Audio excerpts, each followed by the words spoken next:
Hello everyone, एक बार फिर से आप सबका बहुत बहुत इस्तकबाल है मेरे इस नए वीडियो में। इस वीडियो का जो टॉपिक है वो है बिहार बोर्ड क्लास 10th में की बुक दरक्षा का चैप्टर नंबर 5 आशियाना, जो कि निगार अज़ीम का एक मुख्तसर अफसाना है। इस वीडियो में मैं आपको इस चैप्टर से रिलेटेड कंप्लीट सॉल्यूशन जो है वो फ़राहम करवाऊँगी। इसमें आपको पूरा जो इस चैप्टर से जो भी ऑब्जेक्टिव और सब्जेक्टिव क्वेश्चंस मिलता है, तो इस वीडियो में मैं आपको पूरा कंप्लीट सॉल्यूशन बताने वाली हूँ।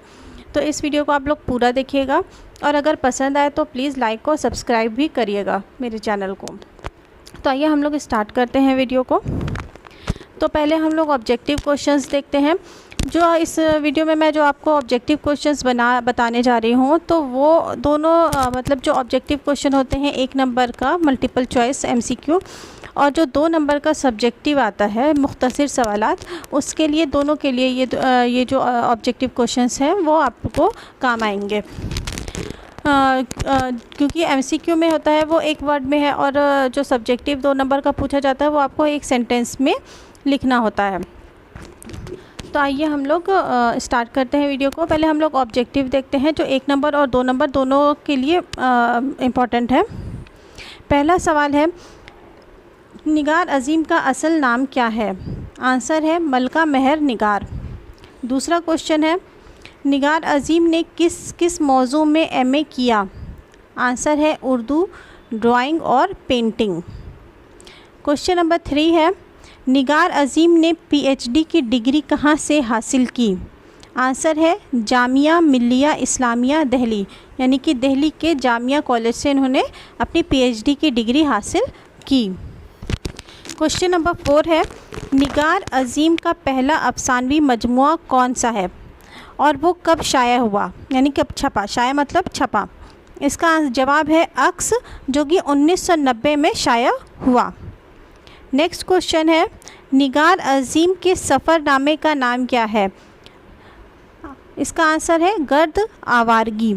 सफ़रनामा यानी कि जो अफसाने के साथ साथ ये और भी बहुत सी सिनफ़े सुखन होती हैं उर्दू में, जैसे ड्रामा वगैरह हुआ, नावल हुआ, तो इसी तरह से सफ़रनामा भी एक सिनफ़े सुखन है, यानी कि एक उर्दू की सिनफ़े सुखन है। इसमें उन्होंने इसमें भी तबाह आज़माई की।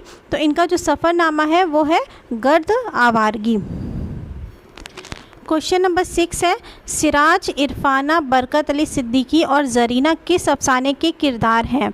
आंसर है आशियाना। ये सवाल आपसे घुमा फिरा के भी पूछ सकता है, जैसे कि पूछ लेगा सिराज किस अफसाने का किरदार है, इरफाना किसका है, बरकत अली सिद्दीकी किसकी है। तो ये चारों नाम आप याद कर लीजिएगा, सिराज, इरफाना, बरकत अली और सिद्दीकी और ज़रीना, ये चारों किस अफसाने के किरदार है? आशियाना। नेक्स्ट क्वेश्चन है, बरकत अली सिद्दीकी या ज़रीना के कितने बच्चे थे? आंसर है उसका 2, एक बेटा और एक बेटी।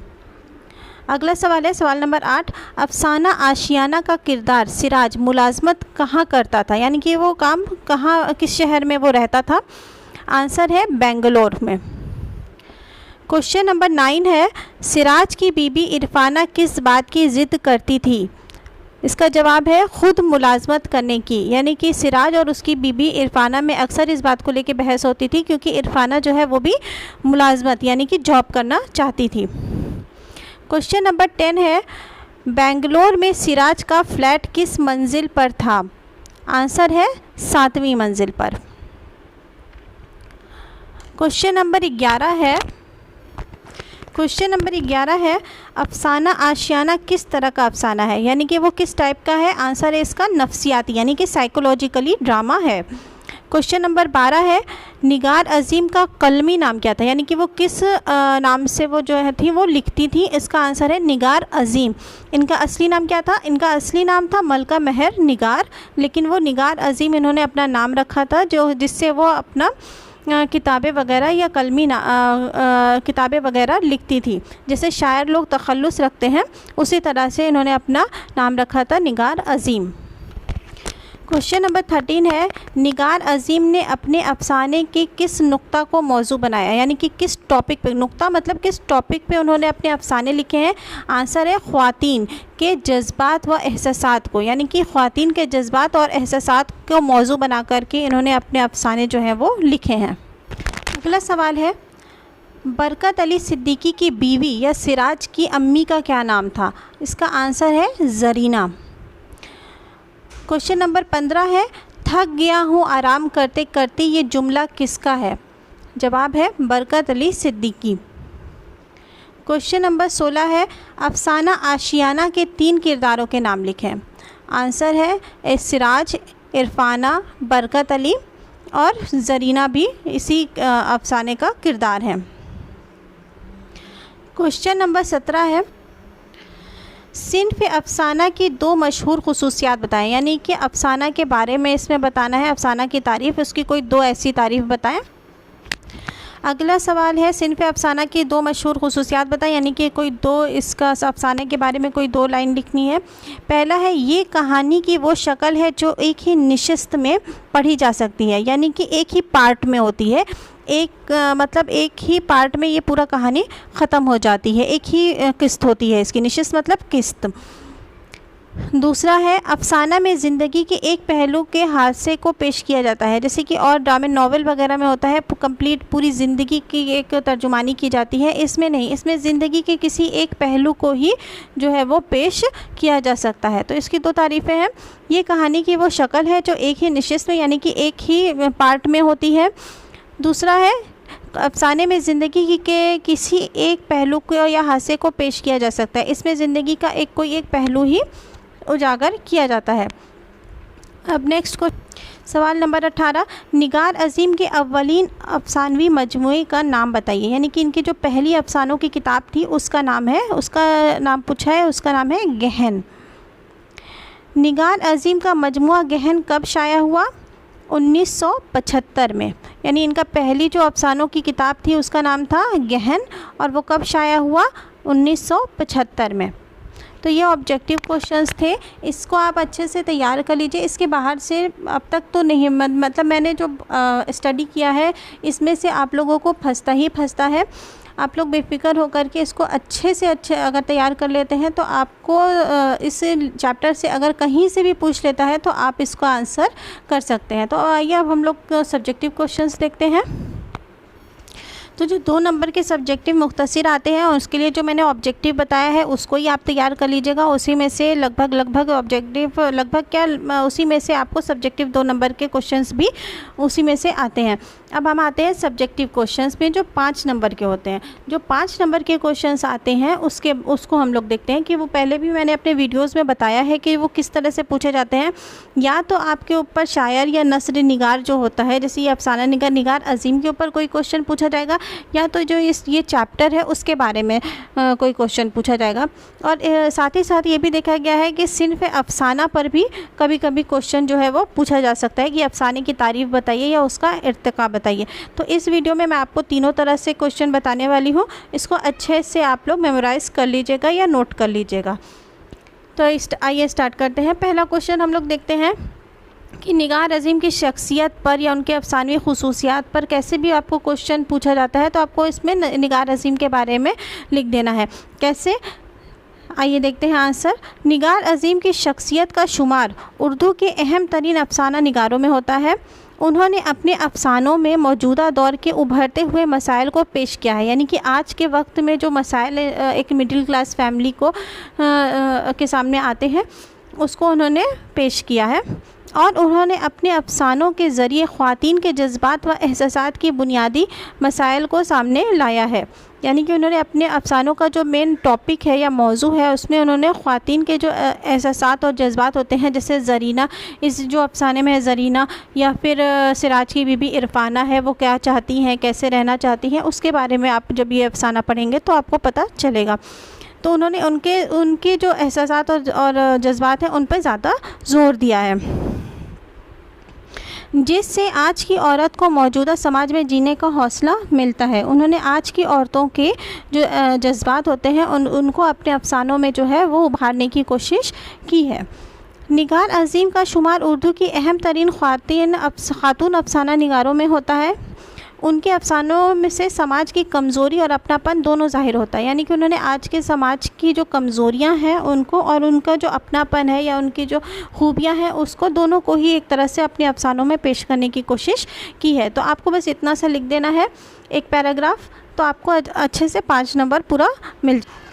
अफसाना निगारी पे अब क्वेश्चन नंबर 2 है, वो क्या पूछा जाता है, अफसाना निगारी पे है। उसमें भी कभी कभी क्वेश्चन पूछा जा सकता है। तो कैसे क्वेश्चन आता है, जैसे कि अफसाने पर 5 जुमले लिखिए, या अफसाना निगारी किसे कहते हैं उसके बारे में बताइए, या अफसाने का इर्तिका का जायज़ा लीजिए। तो इस तरह से क्वेश्चन जो है वो आपसे पूछा जा सकता है। तो इसमें आपको पहले अफसाने के फ़न के बारे में उसकी थोड़ी सी तारीफ़ लिखनी है, उसके बाद उसका जो कहाँ से शुरू हुआ है, वो जो शुरुआत होती है वही होता है उसका इर्तिका की, कैसे उसने तरक्की पाई। तो आइए हम लोग देखते हैं आंसर। अफसाना उर्दू नस्र की एक ऐसी सिन्फ है जिसको बहुत जल्द ही मकबूलियत हासिल कर ली जिसने, यानी कि अफसाना निगारी है वो जो अफसाना जब लोगों ने लिखना शुरू किया तो इसको वो बाकी और सिन्फ सिन्फ की तरह बहुत जल्दी के लिहाज से बहुत जल्दी इसने मकबूलियत हासिल कर ली। सिन्फ अफसाना दास्तान और नावल की मुख्तसर तरीन शक्ल है, यानी कि दास्तान और नावल में भी जैसे कहानियाँ बताई जाती हैं वैसे लेकिन वो बहुत ही ज़्यादा तवील होती हैं, बहुत लंबी होती हैं। लेकिन अफसाना जो है वो एक बहुत ही मुख्तसर तरीन सिन्फ है, यानी कि छोटा होता है, शॉर्ट स्टोरी। नावल में किसी शख्स की ज़िंदगी की मुकम्मल अक्कासी होती है, जबकि अफसाना में किसी शख्स की ज़िंदगी के एक पहलू पेश किया जाता है। यह नावल या दास्तान होती है, उसमें क्या होता है कि पूरा आपको बचपन से लेकर के पूरा कहानियाँ आपने सुनी होंगी, दास्तानें या पढ़ी होंगी या नावल, तो उसमें उस पूरी ज़िंदगी को पेश किया जाता है। लेकिन अफसाने में क्या होता है, उस किसी भी इंसान के एक की ज़िंदगी के किसी एक छोटे पहलू को पेश किया जाता है या हादसे को पेश किया जाता है। आमतौर पर मुख्तसर कहानी को अफसाना कहा जाता है। शॉर्ट स्टोरीज़ जो होती हैं कि एक ही नशिस्त में ख़त्म, यानी कि एक ही पार्ट में ख़त्म, तो वो क्या कहलाती है, अफसाना। अफसाने का इर्तिका। सज्जाद हैदर यल्दुरुम ने उर्दू में सबसे पहले मुख्तसर अफसाने की बुनियाद डाली, यानी कि सबसे पहले जो मुख्तसर अफसाने किसने लिखने शुरू किए, सज्जाद हैदर यल्दुरुम ने। उनका पहला अफसाना नशे की पहली तरंग 1900 में शाया हुआ। 1904 में अली महमूद के अफसाने छाँव की इशाअत हुई, लेकिन जब प्रेमचंद के अफसाने 1907 में मंजर आम पर आए तो उनके अफसानों ने अफसाना निगारी के फ़न को नई परवाज़ दी। यानी कि जब सबसे पहले अफसाना सज्जाद हैदर यल्दुरुम ने लिखा, 1900 से अफसाने लिखे जाते थे, लेकिन जब 1907 में प्रेमचंद ने अफसाने लिखने शुरू किए तो फिर उन्होंने अफसाना निगारी को एक नई ऊंचाइयों पर पहुंचा दिया। प्रेमचंद के ज़ेरे असर तरक्की पसंद अफसाना निगारों की एक पूरी जमात सामने आ गई, यानी कि उनका देखा देखी बहुत से लोगों ने अफसाने लिखने शुरू कर दिए, जिसमें सज्जाद ज़हीर, अहमद अली, कृष्णचंद्र बेदी, मिंटू, असमत चुगताई, सुहेल अजीमाबादी वगैरह ने आज़ादी से कबल ही अफसाना निगारी में अपनी शिनाख्त बना ली। यानी कि प्रेमचंद ने जब अफसाने लिखने शुरू किए तो फिर उसके बाद उनका देखा देखी उनको इतनी शोहरत और मकबूलियत मिली कि उनका देखा देखी बहुत सारे एक जमात आ गई और बहुत सारे लोगों ने अफसाने लिखने शुरू कर दिए। तो अफसाना निगारी में कभी भी अगर ये पूछा जाए कि अफसानों के बादशाह किसे कहा जाता है तो वो कौन है, प्रेमचंद के ज़िक्र के बिना अफसाने का जो तारीफ़ है वो कभी भी मुकम्मल नहीं हो सकती है। अब आते हैं दूसरे क्वेश्चन की तरफ।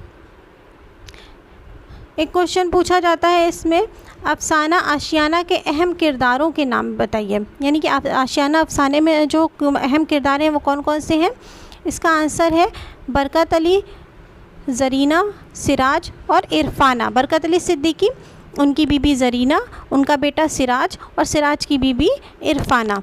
तो ये 4 किरदार हैं जो इस अफसाना आशियाने के जो अहम किरदार हैं। अब हम लोग आते हैं सबसे अहम सवाल की तरफ जो इस लेसन का है, अफसाने का खुलासा या कोई मरकज़ी किरदार। यानी कि आशियाना अफसाने के रिलेटेड कोई भी क्वेश्चन पूछा जाएगा, अफसाना आशियाने से कोई भी सवाल पूछा जाता है, कोई भी मरकज़ी किरदार के बारे में पूछ ले, चाहे बरकत अली सिद्दीकी के बारे में, चाहे ज़रीना के बारे में, चाहे उनके बच्चों के बारे में, बेटे सिराज, इरफान, किसी के भी बारे में पूछा जाए तो आपको क्या करना है, इसका खुलासा एक बार अच्छे से अपने दिमाग में अच्छे से इसको बैठा लेना है कि कुछ भी आता है तो आपके दिमाग में ये रहे कि इसमें कौन कौन से किरदार थे और हमको उसकी कहानी को ही अपना लिख लेना है। तो आइए हम लोग देखते हैं। ज़ेरे निसाब अफसाना आशियाना निगार अज़ीम की एक समाजी ज़ेर निसाब अफसाना आशियाना निगार अज़ीम की एक समाजी अफसाना है। फ़िक्री एतबार से ये एक नफ्सियाती अफसाना है। इस अफसाने में अफसाना निगारी ने खुशहाल और फारिगुल बाल मर्द औरत की नफ्सियात को पेश किया है, यानी कि वो खुशहाल हैं और फारिगुल बाल यानी कि उनके पास कोई काम नहीं है, फारिग हैं, रिटायर हैं। एक रिटायर आदमी की कहानी को उन्होंने पेश किया है।